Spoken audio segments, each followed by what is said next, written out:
Vamos para el canto. Sarap! Sarap! Yan na lang, buto na lang, oh. Is dat proeven? Sarap.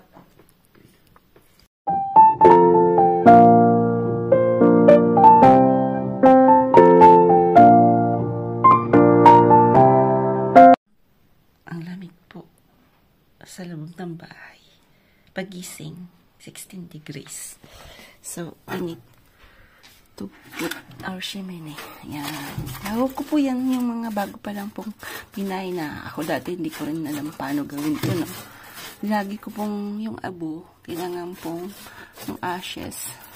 Malinis dapat yan. Nandyan lang yung mga parang uling-uling na yan. Pwede na yan. Yan. Tapos, pag bibili po kayo ng goods, may mga maliliit. Huwag niyo pong itapon. Pang-amak yan. Yan. Yan. Pang-amak. Siyempre, posporo.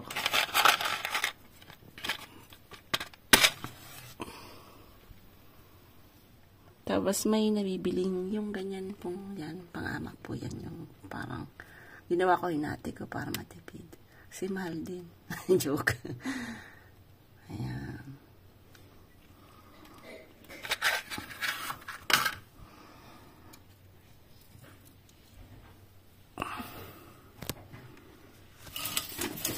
Lagay ko muna maliit. Ayan, maliit lang.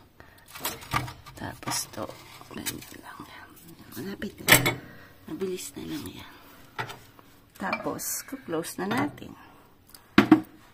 Ayan.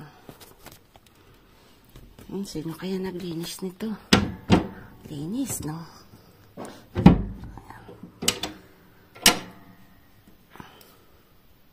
Ayan, good morning po sa lahat.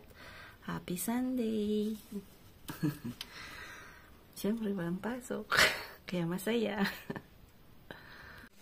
Magtatambay ako kay Miss Arya, no?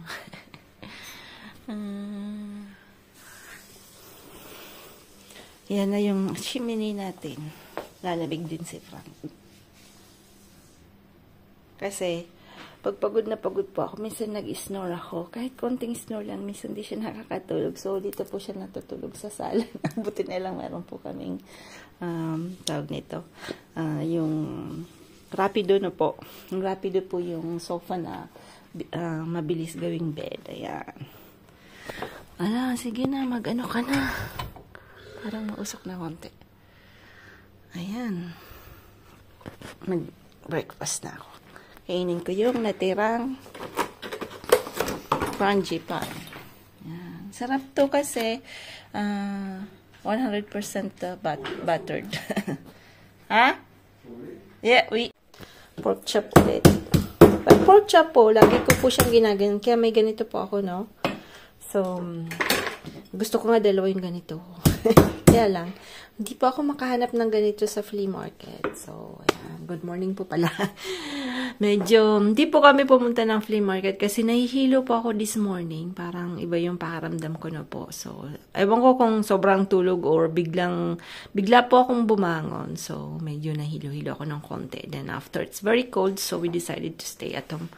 Hindi na kami pumunta ng, meron po kasing place dito na every Sunday may flea market. Gusto ko po sana, hindi yung bumili, but yung parang, ano lang po, maglakad-lakad, pasyal-pasyal, kaya lang pag malamig, tapos, hindi naman masyadong, walang gaano sigurong tao doon. So, I decided na we stay at home. Marami naman po kaming gagawin na po.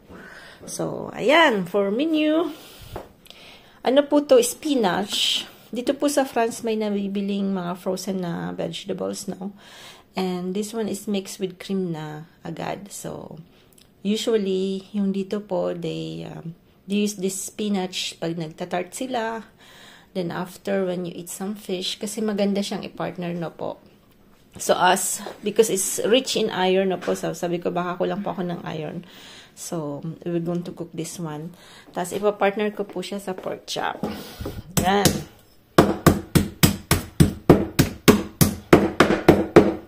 Pork chop tayo today. Yan kasi yung mga gusto ng mga bata na kainin na po.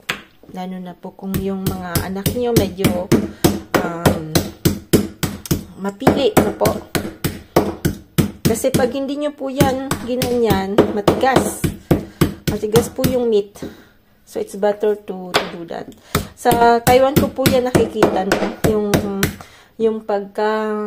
yung mga OFW nakapunta ng Taiwan, no po, yung tinitinda sa mga street, no po, na ang tawag doon yung chicken yun eh. Yan. Chicken, ganyan. They always use this one. Si mama ganun din po kasi di ba si Chinese si mama na po. So she always use this. Yan. So ang gagawin natin, lalagyan lang natin yan ng lemon, toyo, isang egg, flour. Tapos kung ano pong gusto niyo ingredients, no, we can put some aromatic ingredients yung gusto niyo po. If you want a little curry na medyo maglasang curry. So ang kinaganda naman sa pagluluto, ano tayo now? I don't follow a recipe. So, sometimes I change yung taste na po. So, ayan. Ayan, ano po kami, mushroom. Yung dito po, yung mushroom, pag hinugasan po nila yan, hindi nila yan binababad sa water na po. So, parang running water lang po siya. Ayan, parang running water na po. Tatanggalin lang yung parang, kasi may mga ano tawag nito. Tapos si ma'am, yung nanay po ni Frank, ginagawa niya. Meron po siyang, yung tawag dito, torsyong, no? Parang kitchen towel na po. Yan. Pinupunas-punasan niya lang yan. Tapos yan, ano na yan. Hinihiwa niya lang ng ganito na po. So, ganun lang po yung technique. Kasi tayo, diba, hindi naman tayo, sa lugar namin, wala po kami masyadong mushroom na po. So, ganyan lang po yung pag-ano nila yan. Tapos, sa towel. Basta wag siyang, wag po siyang, running water. Tapos yan. Tapos, aanhin na natin ang gano'n. Yun po yung, uulamin namin ngayon. Yung champignon apari. Ewan ko bakit champignon apari. Basta pag ganito po, na puti. Then you can eat this one uncooked, fresh ganito po. Kinakain din po yan ng fresh. Ayan. Basta pag bibili nyo po, dapat yung paa niya maputi, maganda, hindi maitim dito. Ibig sabihin yan po fresh. Ganyan. Kasi minsan, yung ano po, yung mushroom, champignon po yung French ng mushroom. Pagka yan, medyo ma-brown-brown na, maitim na, ibig sabihin po niyan ay hindi na fresh, no? Yung pagka-champignon pari. Pero ang dami pong kinds ng champignon, no? So, dito po sa France, ang dami-daming champignon, but you have to know the mushrooms kasi po, may mga mushrooms na very dangerous. Ayan. Magkakamukha po sila. So, I have a book. I really wanted to to go to the forest and get some mushroom. Kaya lang sa dami po ng mga mushroom sa forest, hindi ko po alam kung alin yung edible kasi poisonous po yung iba. Ayun. Kaya medyo mahirap pong, dapat may kasama po kayo talagang champion sa pagkukuha ng champignon ng mushrooms. Kasi pag hindi nyo po kilala, mahirap pong isapalaran sa buhay kasi pagka nanonood po kayo ng mga old movies dati, yun po yung mga ginagamit ng mga queen na mga masasama na panglaso na po. So, yan. Yung mushrooms, po. Pwedeng maging hallucinations and everything. So, very careful pagka gusto niyo pong mag-mushroom hunting. Dapat alam niyo po yung kukuhanin niyo kasi magkakamukha po sila. Yung tag nito yung mushroom na po.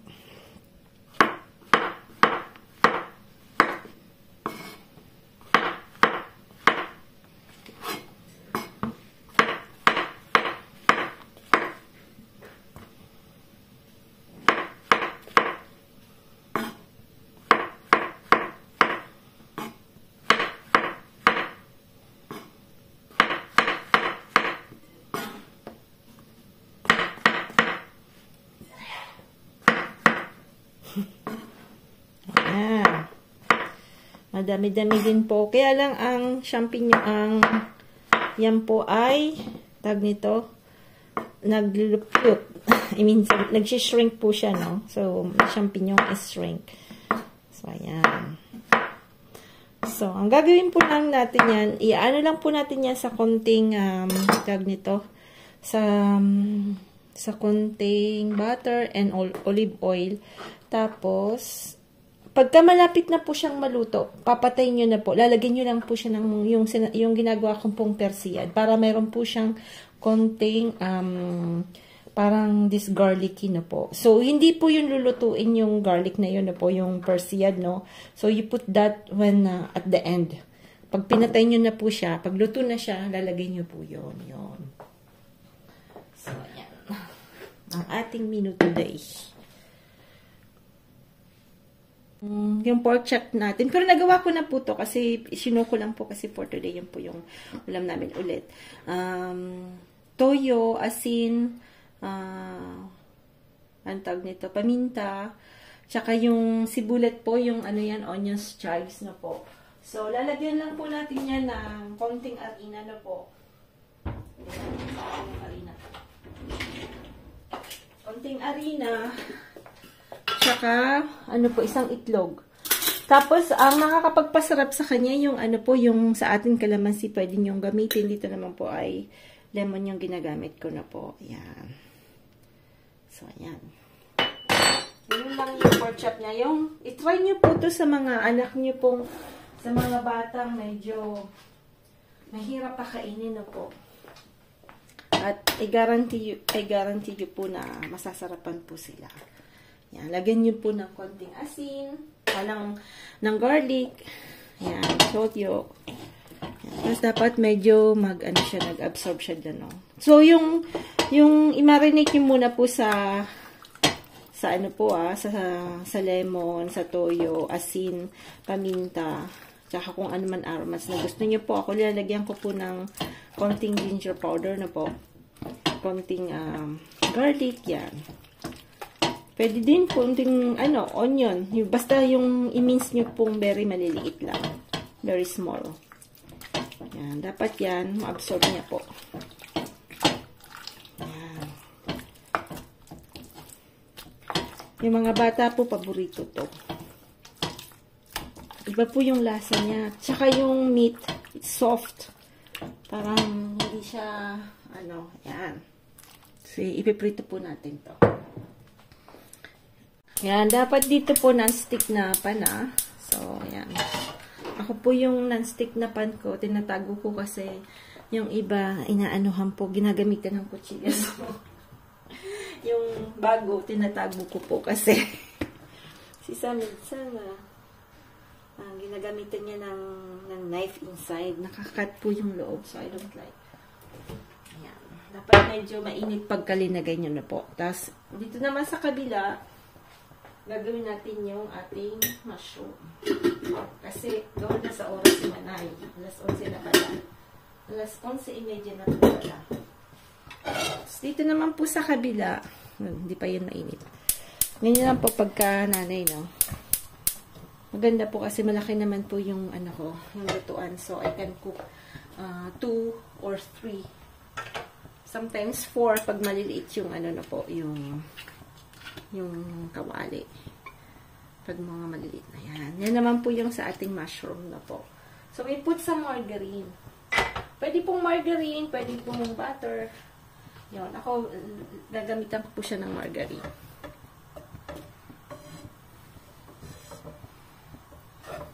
Yan.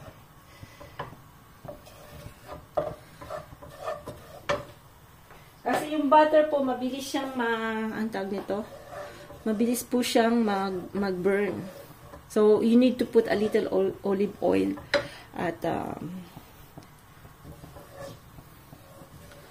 kahit sa butter, kailangan nyo pa rin po ng konting olive oil na po para wag po siyang mag-burn.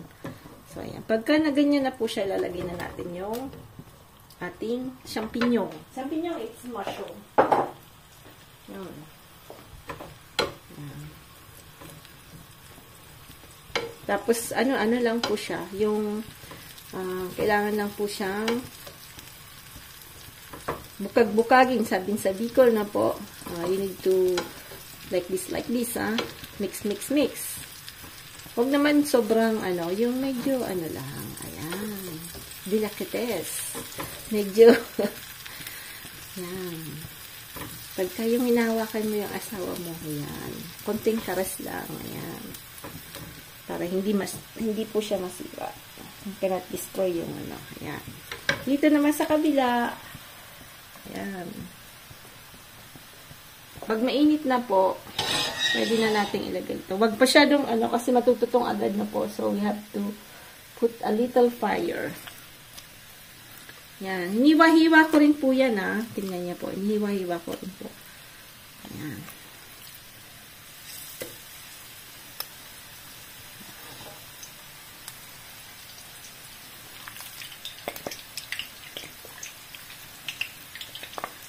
This one, I guarantee po na yung mga bata, they love this. So, lalagyan natin yung tatlo kasi ba? I don't think so.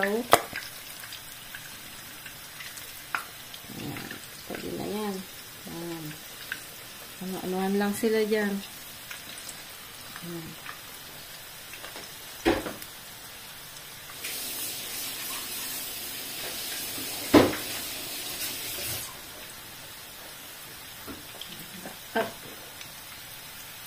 Yung mushroom po parang ano yan parang talong.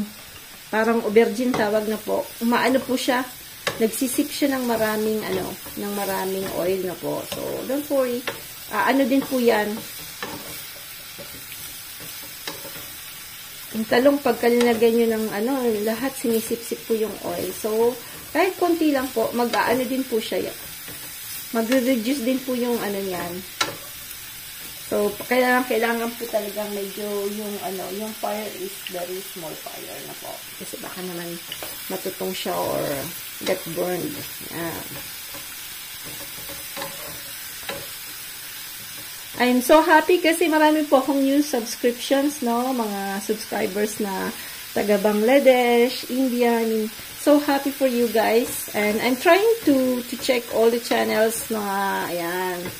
Para naman po, I can see what's happening in India, in Bangladesh. Sometimes you have in different places, It's really nice. But since I'm really say sorry again, kasi when I'm working now, so I have less time to check all this. But during my off, I have two days off in a week na po, and I try my best to check. Yan. So, medyo nag-aano na po siya, nagre-reduce na po, nakita niya po. Ayan. Up. Dito, slow cooking lang kasi pagka inanuhan po yan, matututong hindi pa luto yung po. And pork, you need to cook well. Yan na po yung itsura niya. Po naman, we will put yung spinach natin with cream na po. The same thing, slow cooking lang po yan. Lalagyan natin yan lang konting ng ng takip. Kasi matututong po siya. Yan. Tatakpan natin siya. Konti lang din po. Ayan. Para tatlo linuluto ni Manay at the same time. So, tingnan nyo po, pagka nagkukook talaga yung, when the heat is good, you can see, kasi yung dugo po lumalabas na po. So, you can, yan. So, ang meat naman po, pwede mong baliktarin na po. Then, pagka, baliktarin nyo na po ulit.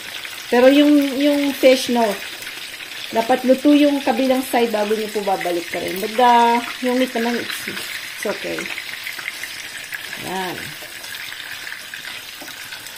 Ganyan na po siya. So, yan po yung mga bata na medyo medyo very mahirap pa kainin. This one is really good.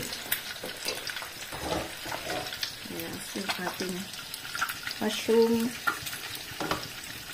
Medyo kunti-kunti natin na. Nag-reduce na po yung niya. So, what I do is I put some chicken cubes na po. Sa Pilipinas, I think my mom should put like magic sarap. But me, I put some chicken cubes to have this A little taste.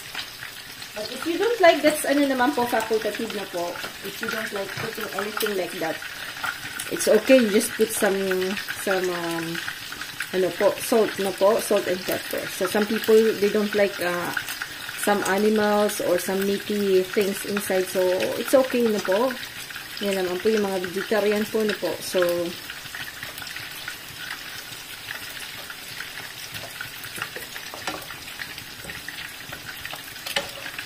yan lang po yung champignon. It's like that.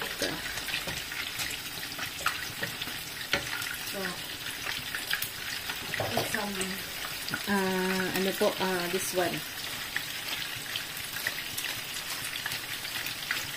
This one, I'm so happy. I found this one in the thrift market and I pay only €1 and it's Cujo. Ano po niya, ang sarap niyang gamitin. Yan po yung mga thrift finds na I'm so happy kasi when you ang bago-bago niya pa po, then very good condition and I just pay €1. When you buy that in the store, it's really like, oh my God, 30 to 40 euros. So, may mga finds akong ganyan, so happy. So, mahilig po ako sa mga gamit sa bahay. Yan na yung, you can see the, so you don't need to put any water, nothing. Tapos mamaya, just put this garlic thing na po. Yan. Ano lang po yan? Parsley, then garlic, then olive oil. Pero we put that at the end when we turn off the fire, then we put this one. Para po, the garlic is not cooked.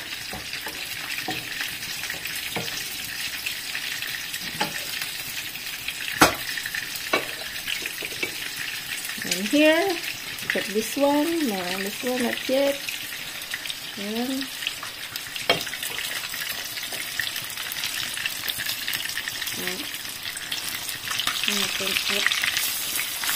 You always use chopstick.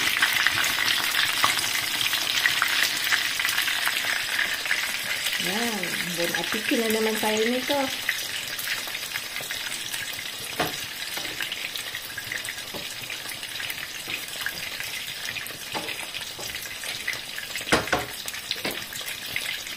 Ayan, habang pong, ayusin natin yung, yung mga hugasan, dahil ang daming hugasan, yung po, tingnan niyo po, ayan, pupunasan ko lang po yan, para hindi, the kitchen is, clean and, organized. Binaliktad po natin, no, yan na po yung kulay niya na po, ayan, pahinayaan po natin kasi, para po, mas masarap po siyang kainin when you, pag kinuk niyo po siya, kakain na po kayo agad na para hindi po siya malamig. So, this one, we have to put a little more. Puissance the fire. Yung natin, ating spinach. Ayan. Sarap po yung spinach siya. Mas masarap pag fresh.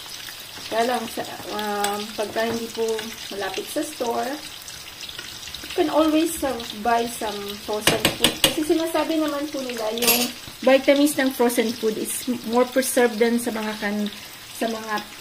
canned goods na po. So, it's better to buy frozen vegetables than canned vegetables. Kasi mas napipreserve yung vitamins sa, yung mga minerals po nila na preserve pagka-frozen than sa mga canned goods yun.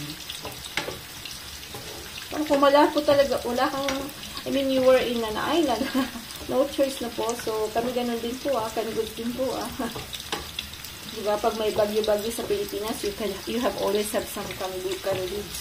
So, syempre, walang electricity na po. So, we adapt kung ano po yung climate ng ating lugar. We adapt what we have. So, hindi pwedeng susundin mo yung sinasabi ng mga tao. You just have to, yung in the middle lang po, no? Pag na-realize, kailangan po lang natin, in the middle lang po tayo na. So, minsan yung mga, Yan. Pag naluto na po siya, ganyan na po siya, no? Tingnan lang po. Pag madami po kayo, medyo 1 kilo po, siguro for 4 persons na po. So, ito 500 grams lang to.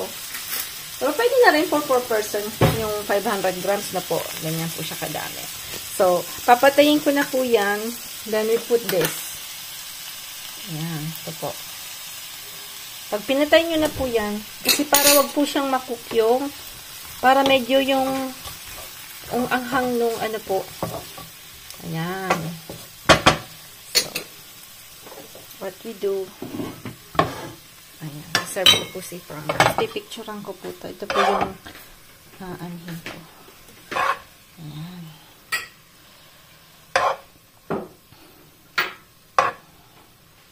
Ayan, this one.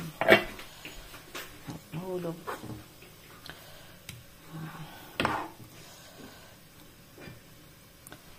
And after,